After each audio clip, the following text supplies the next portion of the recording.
ये नौयुवक जोड़ी ट्रेंडिंग में और मसालेदार कलाकार है दोनों।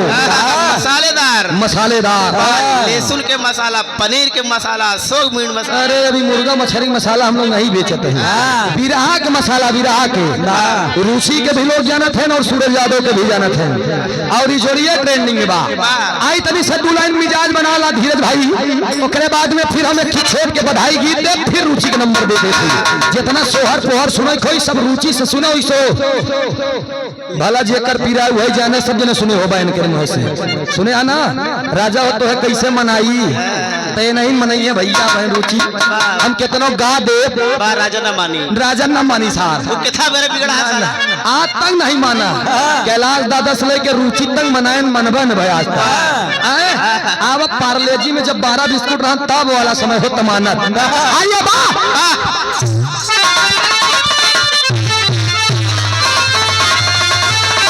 जियो जियो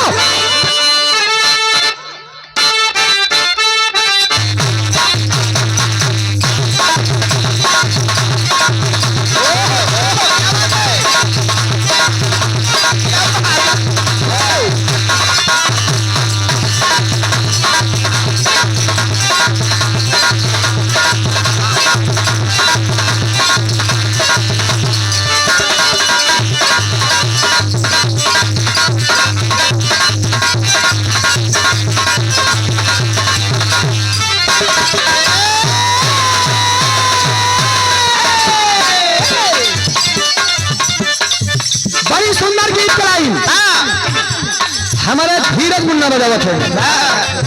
देखा ये लड़किया दूसरा मंच है, लेकिन बारे से यही है। मैं कहता हूँ खूब खाइए, खूब पीजिए, खूब मौज उड़ाइए, इससे हमसे मतलब नहीं है। लेकिन हम जैसे अलर्ट रहते हैं वैसे मंच पर अलर्ट रहिए। अब तू हमें के घूर बा तो गलत बा का भैया। हम भैंसा के अखिली लोरत रहा तो पूल रहते खसक देनी। धीरज मुन्ना हमारे गीत बजा फिर ये युवा दिलों की बात है।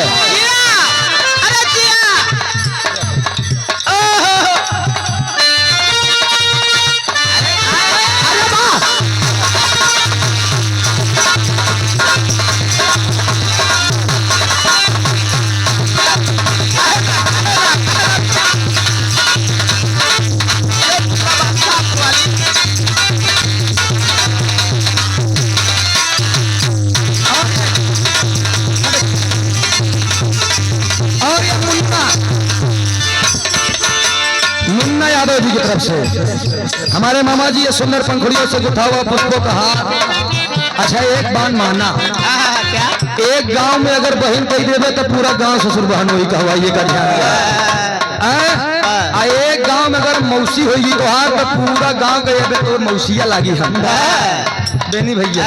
हम बदरा सनौटी ननियौरे में रहत रहे, आप लोग के आशीर्वाद है, तू लोग देहा हम बनवाई ले कुटिया नान के। अब चारों पुरवा हमार मामा ही लागे, मामा अरे आई जा फिर कब मामी नहीं ली आई के। खैर जाए कोनो बाने मामी के इनाम से रुचि दे। हमार बिरादरी हमका, उनकर बिरादरी उनका।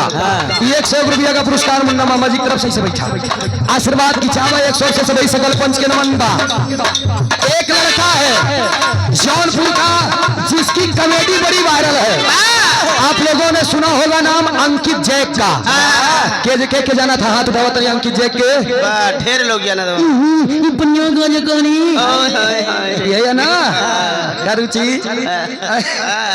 ओकर हम कभी जीवन में एक भी वीडियो मैंने उसका लाइक नहीं किया था, कभी जीवन में नहीं, क्योंकि भद्दी भद्दी बातें थी। लेकिन उसने एक गीत गाया और इस गीत की क्लिप जब मेरे पास आई मैंने टच किया और वो गीत मेरे दिल पे लगी, तो जिंदगी में पहली बार मैंने उसके एक वीडियो को लाइक कर दिया। और जब लाइक कर दिया तो उसको मैं गुनगुनाने लगा और गुनगुनाने लगा तो आपको भी सुनाने लगा।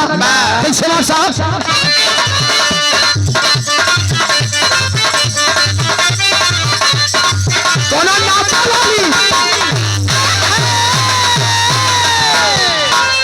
गाना आप लोग भी डाल दिया यूट्यूब पे, कहे कि गावत कब्बे से क्यों गलबे ना भा रुचि कोनो नाचे वाली गावे वाला से कहे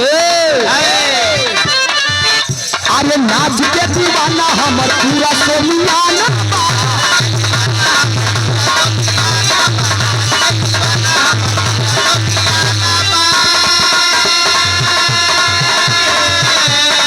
हमें न बाबू हल्ला हरियाणा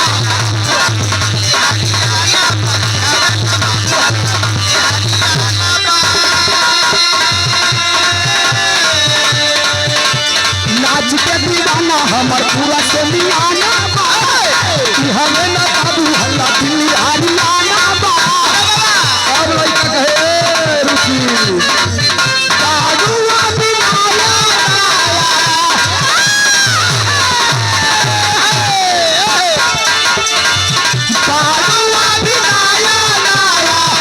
नचनिया जगत का हो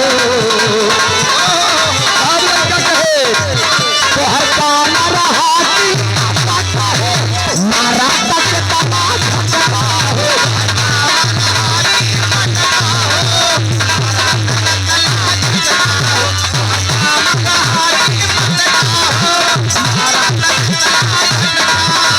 ई बात जब गावे चलते रुचि बते दुनिया में नमाला कमाइले बारू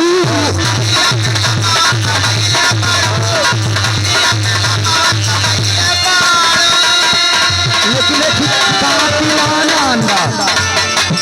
हंसी हंसी झगड़ा लगाइले बारू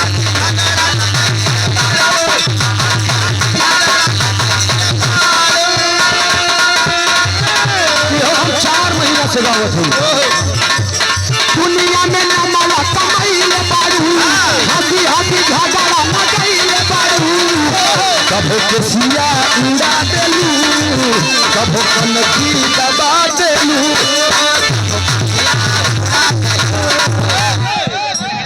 अरे वाह ई बहु समाया का पुरस्कार भैया हमारे सुनील चौरसिया जी इस भाव पर प्रसन्न होकर इलाहाबाद के बहुत सारे लोग फोन करते हैं जो कल विवाह के ठेकेदार हैं और कहते हैं कि सूरज भैया एक चीज हमका बहुत नीक लागत है कि तू एक ऐसा गवैया आया जौन पूर्वांचल से लेकर अवधि से लेकर एकदम मिक्सवेज कलाकार जौने कहती जे चौकियों का वही रस मिली 101 रुपया का पुरस्कार हमारा पूर्वांचल चैनल के प्रोपाइटर संतोष भाई कहाँ है संतोष भैया क्या बात है बहुत बहुत शुक्रिया उठ जा के बाद स्वागत है आपका। एक जोरदार ताली बजा करके आप लोग संतोष भैया का सम्मान कर दीजिए हमका संतोष भैया गेहूं से तनिको एलर्जी बा नहीं लेकिन हमका कष्ट होता कि हम सबको प्यार देते हैं सम्मान देते हैं और लोग मुझे तू तरफा नजरिया से देखे लागत तो नीक नहीं लागत ये तो तू देखबे जी करा का मतलब बा संतोष भैया के हमारा पूर्वांचल आप लोग यूट्यूब पर सर्च करेंगे हमारा पूर्वांचल चैनल उनमें रुचि यादव और सूरज यदुवंशी के विरह आई आप लोग उसे सब्सक्राइब कर लीजिएगा लाइक कर दीजिएगा और कमेंट में बता दीजिएगा कि यहीं पर हम भी आपके चैनल का नाम सुने थे और हमने भी आपका चैनल सर्च करके गीत को सुना संतोष भैया की तरफ से 101 रुपया का पुरस्कार अगर ऐसे जितना जने यहाँ सबको अगर 100 दे देवे तो 2-4 हजार हमारा काम वैसे न हो खैर टेंशन न सब दही है चाहे हमका दही चाहे रुचि के गवैया बराबर है भैया बहुत बहुत नमन प्रणाम आशीर्वाद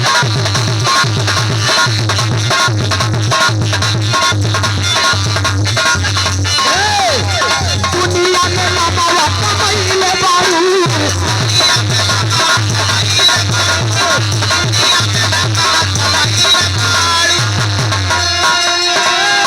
हंसी हंसी झगड़ा लगाइले बारू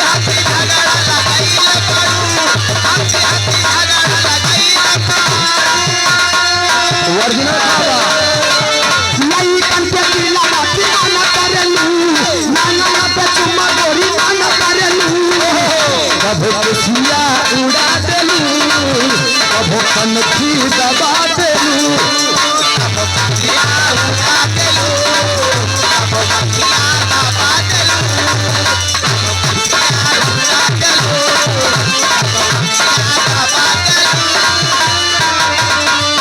कभो केसिया उड़ा देलू कभो कनखी दबा देलू